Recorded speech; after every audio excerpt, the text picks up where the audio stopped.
But first, if Australia is losing the so-called war on drugs, as some pro-drug activists want you to believe, that's because in recent years governments have given up fighting it. Now, I say governments because in many instances the government is at odds with what the law says and often at odds with police, as is the case in Victoria, where the Andrews government brought in its drug injecting room despite fierce opposition to it from Victorian Police Association.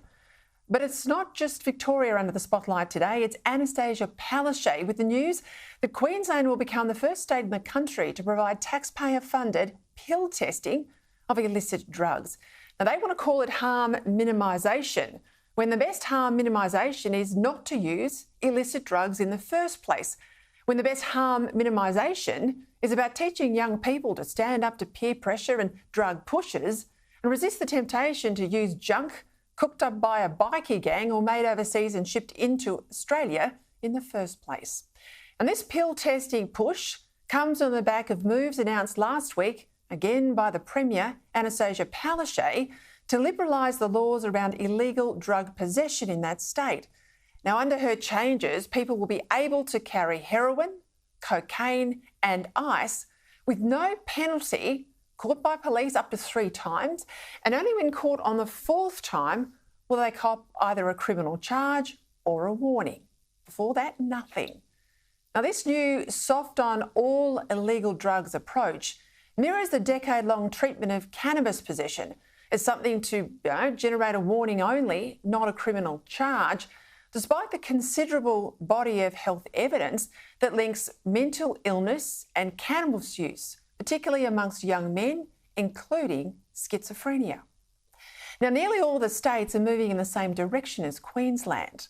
But does anyone really think this kid glove approach is going to discourage drug use? Of course not, because that's not the experience overseas. Instead, it sends a message that there's a safe way to use illicit drugs. And as anyone working in a hospital emergency department will tell you, buying drugs from a dealer is playing Russian roulette with your life. Now, find me addicts who say they're pleased they started using when they did. Find me an addict who says, gee, I wish I didn't have this addiction. That's the reality. They don't want their addictions, and almost all of them say they wish they had never started.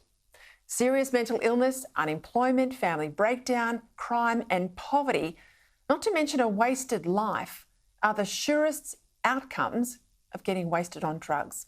Yet here we are sending a message to Queensland's young people that using drugs is okay from their elected government, because the Greens have always wanted to legalise illicit drugs and the Labor Party is increasingly hostage to the Green vote. So this capitulation is about Labor's hold on power, not what's right for our kids and Australian society. The only way to have harm minimisation is to stop the use of illicit drugs in the first place.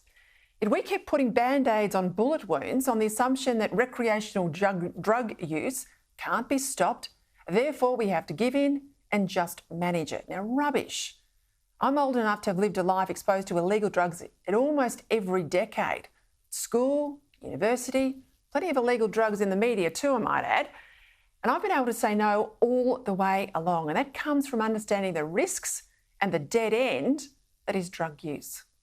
But by making these changes to the law in Queensland, we're muddying that message for our kids.